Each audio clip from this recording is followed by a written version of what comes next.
Bulavinaka and good afternoon, members of the media. At 12 p.m. today, the emergency committee was convened and we were briefed by the Fiji Meteorological Service on the continuous development in the path of Tropical Cyclone M. I'd like to notify the general public about some key events that we should expect that will unfold in the coming hours. TCML has slightly possibility it will move closer to the Western Division and will remain in the western part of the country. As it moves closer to Fiji, there is high possibility that it will likely intensify into a Category 3 system as it approaches the Fiji group tonight.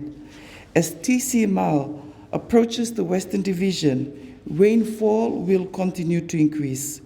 The system will pass through the Fiji group later tomorrow.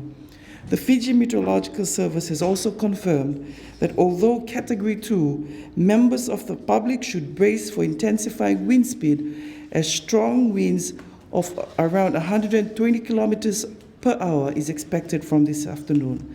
High tidal waves measuring 9 meters in open ocean is anticipated, and around 4 meters is expected in our coastal areas, therefore making coastal communities very vulnerable for coastal inundation. I would like to make it clear to the general public that most activities are expected overnight. Therefore, this information is critical in making life-saving decisions and must be taken very seriously. We cannot stress enough the importance of moving to higher grounds early. Look out for family members of vulnerable groups and offer assistance and support as of when needed. For coastal communities, if you see the need to move into your nearest evacuation center, move while it is still daylight. Do not wait until it is dark. Move while you're still safe. You must remember that while public safety is of paramount importance to us at this stage, we must also not forget that we cannot risk the life of our first responders. Therefore, we plead to the general public to ensure that good sense prevail and that right steps are taken to ensure everyone's safety. Additionally, as rainfall picks up this afternoon, so is the threat of flooding in low-lying areas and flood-prone communities. We sincerely plead with members of the public to please stay away and refrain from crossing or swimming in flooded rivers, streams, walkways, drains, and crossing. We must also not forget that given the high amount of rainfall recorded so far, the soil is heavily saturated. Therefore, the threat of landslide occurring is imminent. We therefore plead for members of the public to please be on high alert and reach out to relevant authorities should you need assistance.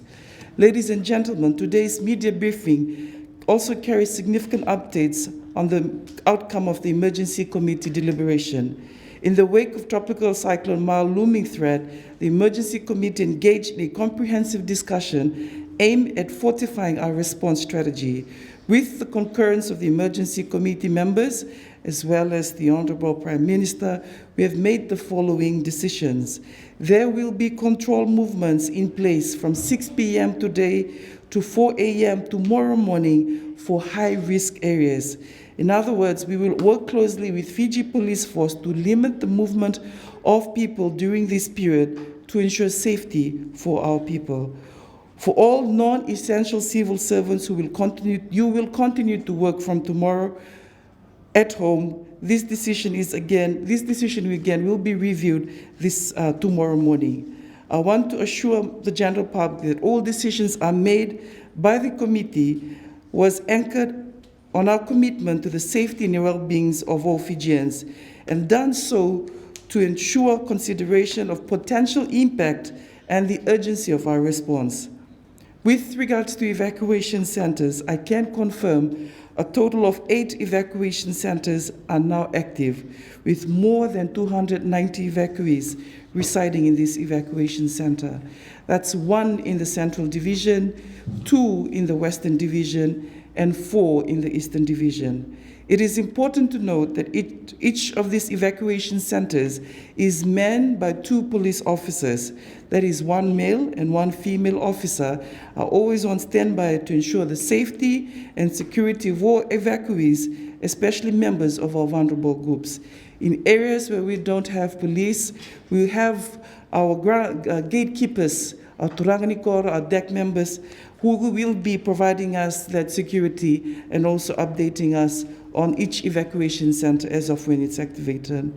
Before I conclude, I wish to once again urge each and every one of you to please stay tuned to official channels and follow the NDMO as well as the Fiji Met Service social media platforms for latest update.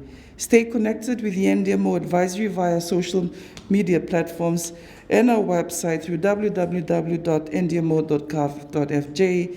That is also the website where you can access your nearest evacuation center, and of course, monitor local media and the Fiji Meteorological Service for any latest weather updates. Taking warning seriously, and please continue to remain vigilant as we go through this together. And thank you very much. Thank you, members of the media. We will now open the floor for questions. As usual, please introduce yourself and your media organization. Good afternoon, ma'am. I'm Kritika from FBC News. So what are some of the high-risk areas that have been identified? So this is the same one that have been published by Fiji Met, the Asao, the western side of Fiji, Benga, as well as Kandavu. But this information will be further enhanced and studied by Fiji Police Force, and they will release details on that. So that's where the cyclone track map is tracking, but there is also a heavy rain warning for the whole of Fiji. So this is something that they're currently analyzing before they give more information on areas of high risk. So just for clarity, do you care to elaborate on what you mean or what it looks like when you impose a restricted movement and so on and so forth? So controlled movement, this is to enable police to actually move people to higher grounds or move people to safety, but also unnecessary movement from members of the public. Because of the advice that has been given to us this afternoon, we are planning for a worst case scenario. So in that case, Fiji Police Force have requested to put in control movement just to ensure that members of the public are guided with regards to where they move from 6 p.m. to 4 a.m. Tomorrow morning. But this information will be released in detail by Fiji Police Force. We just wanted to make that announcement now. The other thing that I also forgot to mention is as of 4 p.m. this afternoon, the Suva retailers have also confirmed that they will cease all their operations just to ensure safety of their members and their soon return to their individual homes. And I'm asking other municipalities to also follow through with Suva retailers. So as of 4 p.m. this afternoon, they have confirmed that they will also cease operation. Excuse me, ma'am, so does this restriction of movement pretty much mean a curfew?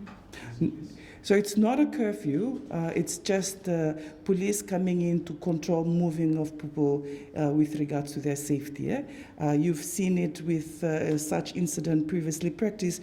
There's a lot of swimming in flooded river, there's a lot of playing, and there's a lot of kids moving around. So this controlled movement is just to enable police to move people to safety, and if there is a need for them to ask people or ask children to go home if they're just loitering around, this will enable them to do that. But it is not a curfew.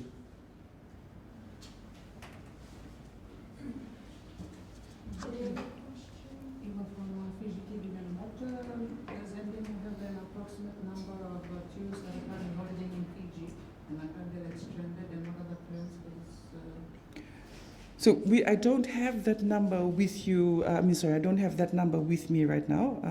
Once I get that from Ministry of Tourism, we'll be happy to share that. What of the population count? All of these high-risk areas that you've identified, how many people do you expect to be So I can confirm, looking at our impact-based forecast for the latest track map, and this was as of 10 a.m. Fiji Met has just released another forecast, and the strength of this cyclone has gone up to category 3 now. So as of 10 a.m. this morning, the population count that the system picked up was over 200,000. And these evacuation centers that you have along these localities have the capacity? Yes, there is a lot of evacuation centers that can take the number. Given that now PCMO is expected to reach category 3 before Fiji, is NDMO having talks with Ministry of Education in terms of school students? I know now we moved it until Thursday. Just maybe what talks are there as of now because of this development? Again, that's a discussion between the two ministers that will happen this evening. We currently are assessing the number of evacuation centers that are currently open. That is also a big determining factor with regards to the reopening of the school.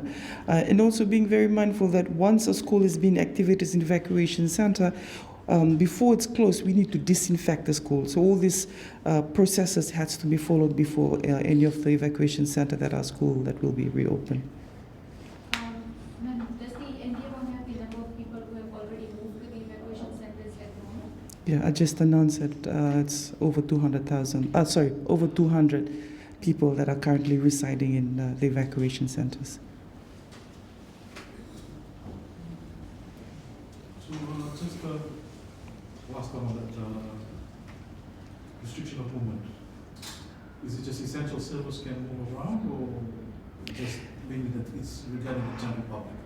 Yeah, so with this, we're calling it control movement. Control movement in the sense that police, if there is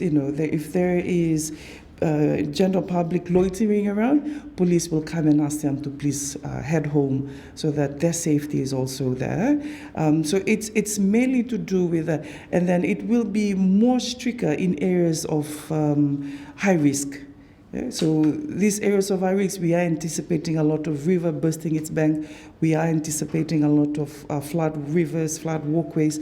So this particular area, this is where Fiji Police Force will be positioned to ensure safety for general public.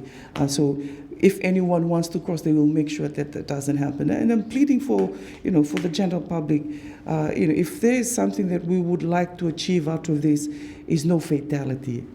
So please work with us. We don't want to record any fatality for this particular cyclone. Just one last one. What areas that you highlight as vulnerable areas? So I had mentioned, the areas that have been released by Fiji Met in terms of the cyclone track map. That's currently being analyzed by Fiji Police Force. But also there is a rainfall warning for the whole of Fiji. So these are a few things that they're currently reviewing before they, release those high-risk areas. So this high-risk area is where they're going to go and position themselves to ensure safety of general public. Areas that are potentially flooded, riverways that are potentially flooded, just so people don't cross these areas, and again, to avoid loss of lives. So this control movement is purely done to ensure safety for people, but most importantly, as I said earlier, we are trying our level best not to record any fatality, and we're asking members of the public to please work with us, adhere to advisory and adhere to the warnings that have been issued. Sorry.